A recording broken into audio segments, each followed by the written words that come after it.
혹시 길을 걷다 발을 아주 살짝 헛디뎠을 뿐인데 순간 몸 전체가 휘청거리는 느낌을 받은 적이 있으십니까?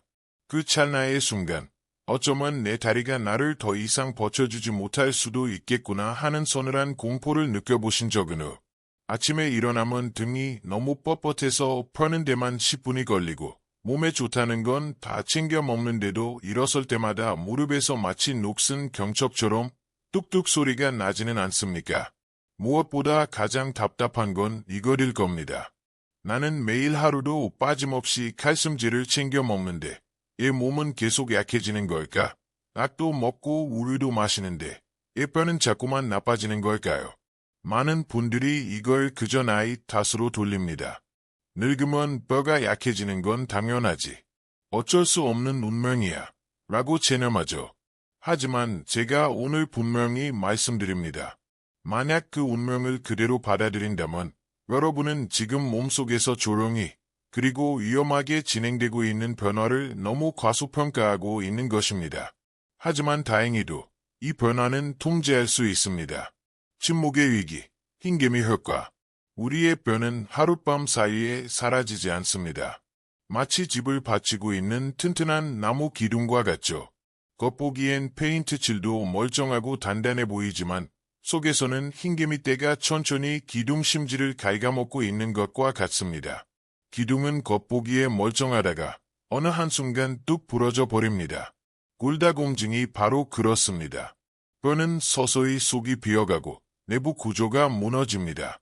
그래서 욕실 바닥에서 살짝 미끄러지거나 계단 하나를 헛디디는 작은 실수 하나가 돌이킬 수 없는 붕괴로 이어지는 것입니다.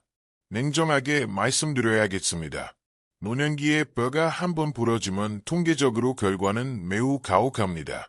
많은 노인들에게 고관절 골절은 단순한 부상이 아니라 되돌릴 수 없는 건강 악화의 시작점이 됩니다. 평생의 자유를 뺏기는 셈이죠. 핵심 메시지와 약속. 하지만 오늘 제가 드릴 가장 중요한 메시지는 바로 희망입니다. 인간의 몸은 우리가 생각하는 것만큼 연약하지 않습니다. 우리 몸은 회복력이 있습니다. 뼈가 약해지는 근본 원인을 이해하고 올바르게 관리한다면 60세가 넘어서도 뼈는 다시 만들어지고 회복되며 단단해질 수 있습니다. 오늘 이 시간, 여러분 식탁 위에 놓인 칼슘제통에 대한 믿음을 완전히 뒤집고 더 안전하고 효과적인 길을 보여드리겠습니다. 본격적인 이야기에 앞서 평생 흔들림 없이 튼튼한 관절로 걷고 싶으시다면 채널 구독과 좋아요 부탁드립니다. 댓글도 남겨주세요. 건강은 혼자가 아니라 함께 지켜나가는 것이니까요. 이 영상이 끝날 때쯤이면 여러분은 집에 있는 칼슘제를 전과는 완전히 다른 눈으로 보게 될 것입니다. 전문가의 권유와 소화 문제. 제 이름은 류효진입니다. 저는 30년 넘게 대학병원에서 근무해온 전문의입니다. 긴 세월 동안 수많은 환자분들이 진료실에 들어와 절박한 표정으로 똑같은 질문을 던지셨습니다. 선생님, 저는 칼슘제를 꼬박꼬박 먹는데 애 골다공증이 생기나요? 왜 여전히 아픈가요? 답은 단순하지 않지만 논리적입니다. 60세가 넘으면 우리 몸에는 보이지 않는 변화가 생깁니다. 가장 치명적인 변화는 바로 소화 능력입니다. 나이가 들면 위산 분비가 급격히 줄고 장에서 영양분을 흡수하는 능력이 뚝 떨어집니다. 이것이 바로 칼슘의 역설입니다. 칼슘이 풍부한 음식을 먹거나 비싼 영양제를 삼켜도 몸속 공장이 멈춰버렸기 때문에 실제로 흡수되는 양은 극히 적습니다. 많은 어르신들이 이를 만회하려고 약을 더 많이 드십니다. 한 알보다 두 알이 낫겠지. 많이 먹으면 뼈가 튼튼해지겠지. 하지만 임상 현장에서는 정반대의 일이 벌어집니다. 흡수되지 않은 칼슘의 위험성. 무서운 진실을 말씀드리겠습니다. 흡수되지 않은 칼슘은 몸에서 마법처럼 사라지지 않습니다. 어딘가로 가야만 하죠. 뼈로 흡수되지 못한 칼슘은 혈관을 떠돌아다니다가 있어서는 안 될 곳에 쌓입니다. 혈관벽에 붙어 혈관을 딱딱하고 좁게 만들거나 석회와 신장에 쌓여 고통스러운 결석을 만듭니다. 결국 뼈는 여전히 텅 비어 굶주리고 있는데 심장과 신장은 오히려 새로운 위험을 더하게 되는 비극적인 상황이 벌어지는 겁니다. 기억하세요. 뼈는 칼슘만으로 만들어지지 않습니다. 공사장을 상상해 보세요. 공터에 벽돌, 칼슘을 수천 개 쏟아부어도 벽돌을 나를 일꾼이 없고 붙여줄 시멘트가 없다면 집은 절대 지어지지 않습니다. 그저 벽돌 더미만 쌓일 뿐이죠. 소화력이 약한 상태에서 비타민이나 미네랄 없이 칼슘만 먹는 건 일꾼 없는 공사장에 벽돌만 쏟아붓는 것과 똑같습니다. 정서적 공감과 해결책. 질병 그 자체보다 제 마음을 더 아프게 하는 건 노인 환자분들의 눈에 서린 조용한 두려움입니다. 넘어질까 봐 무서워하고 혼자 장 보러 가는 걸 겁내고 자식들에게 짐이 될까 봐 전전긍긍하는 그 마음 말입니다. 내 뼈가 나를 지탱해주지 못할 거라는 불안감 때문에 스스로 삶의 반경을 좁혀버립니다. 외출을 끊고 움직임을 멈춥니다. 하지만 여러분의 항문기가 두려움으로 채워져선 안 됩니다. 우리 몸은 스스로 치유하도록 설계되어 있습니다. 단, 몸이 받아들일 수 있는 방식으로 필요한 것을 공급해 줄 때만 그렇습니다. 자연에는 딱딱한 아락보다 노화된 몸이 훨씬 더 잘 흡수할 수 있는 영양 공급원이 있습니다. 이 천연 재료들은 단순히 미네랄만 주는 게 아닙니다. 칼슘을 뼈까지 안전하게 데려다줄 공사 현장 일꾼, 즉 지침서까지 함께 들어있습니다. 저는 식단을 바꾼 환자들에게서 기적을 보았습니다. 마법이 아니라 생물학적인 기적이었습니다. 검사 수치가 좋아지는 건 물론이고 무엇보다 눈빛이 달라지더군요. 허리가 펴지고 걸음걸이에 자신감이 붙고 다시 내 삶을 통제할 수 있다는 확신을 되찾으셨습니다. 뼈 건강을 위한 4가지 과일. 그렇다면 나이 든 몸은 어디서 이 안전하고 흡수 잘 되는 칼슘을 얻을 수 있을까요? 정답은 약국이 아니라 시장 과일 코너에 있습니다. 뼈를 살리는 약이 되는 과일 4가지를 말씀드리겠습니다. 1. 푸른, 말린 자두. 첫 번째 주인공은 푸른입니다. 보통 변비에 좋다고만 생각하시지만 영양학적으로 푸른은 뼈를 위한 보약입니다. 비타민 K와 봉소가 풍부하기 때문입니다. 봉소가 왜 중요할까요? 뼈가 약해지는 걸 내리막길을 달리는 차라고 생각해보세요. 봉소는 브레이크 역할을 합니다. 뼈를 파괴하는 세포의 속도를 늦춰줍니다.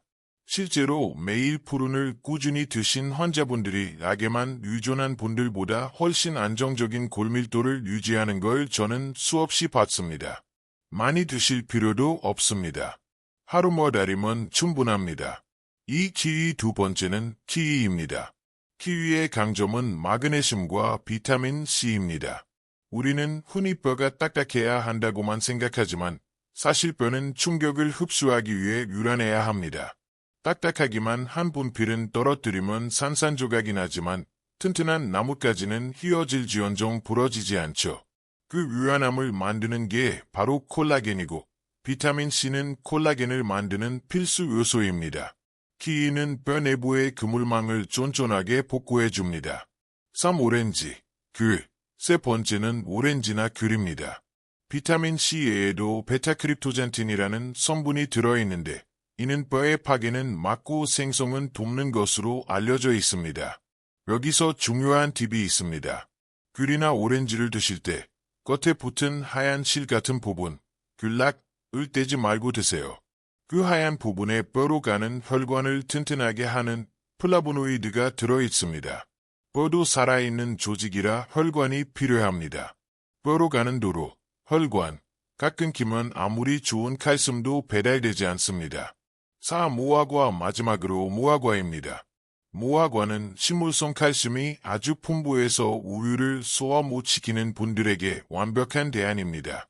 또한 호르몬 균형을 돕는 성분이 있어 에스트로겐 감소로 뼈가 급격히 약해지는 폐경 이후 여성분들에게 정말 좋습니다.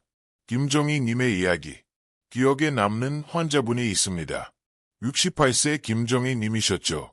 욕실에서 미끄러진 뒤 저를 찾아오셨는데 다행히 골절은 아니었지만 통증이 사라지질 않았습니다.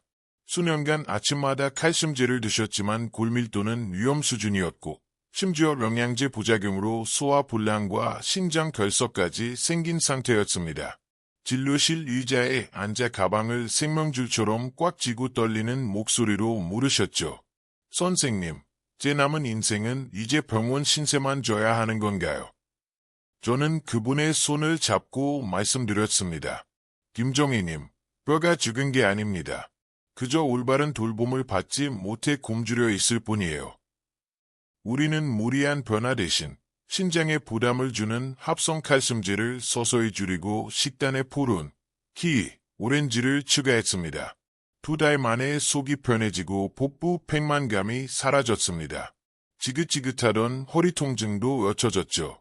6개월 뒤 다시 만났을 때 그 변화는 놀라웠습니다. 더 이상 가방을 지팡이처럼 유지하지 않으셨고 발걸음에는 리듬감이 있었습니다. 골밀도 수치도 수년 만에 처음으로 긍정적인 신호를 보였습니다. 이건 마법이 아닙니다. 우리 몸이 원래 작동해야 할 방식대로 돌아간 결과입니다. 중요한 주의사항. 하지만 여기서 엄격한 경고를 드려야겠습니다. 의학에 모두에게 통하는 만병통치약은 없습니다. 만약 당뇨가 있으시다면 푸른 같은 말린 과일은 주의하셔야 합니다. 당분이 농축되어 있어 혈당을 급격히 올려 오히려 혈관을 망칠 수 있습니다. 이런 분들은 베리류나 신선한 과일을 소량 드셔야 합니다. 또한 만성 신장 질환이 있으신 분들은 과일 속 칼륨을 신장이 걸러내지 못해 위험할 수 있으니 식단을 바꾸기 전에 반드시 주치의와 상의하셔야 합니다. 건강은 인터넷의 유행을 맹목적으로 따르는 게 아니라 내 몸의 한계를 정확히 아는 데서 시작됩니다. 그리고 혈압약이나 심장약 같은 처방약은 의사상의 없이 절대 끊으시면 안 됩니다. 과일은 훌륭한 동반자이지 생명을 지키는 약을 대체할 수는 없습니다. 마무리. 뼈 건강은 자료의 기초입니다.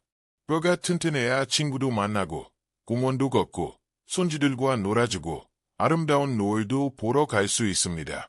노년은 두려움 속에 움츠러드는 시기가 아니라 안정감과 존엄을 가지고 살아가는 시기여야 합니다. 오늘 이 이야기가 여러분의 부모님 혹은 10년 뒤 여러분 자신의 모습을 떠올리게 했다면 이미 좋은 시작입니다. 변화는 거창한 병원에서 일어나는 게 아닙니다. 바로 여러분의 아침 식탁에서 시작됩니다. 경청해 주셔서 감사합니다. 여러분이 자신의 뼈를 무너져가는 폐허가 아니라 다시 보살피고 살려낼 수 있는 살아있는 조직으로 바라보시길 바랍니다. 여러분과 여러분 가정의 모든 발걸음이 튼튼하고 평온하기를 진심으로 기원합니다.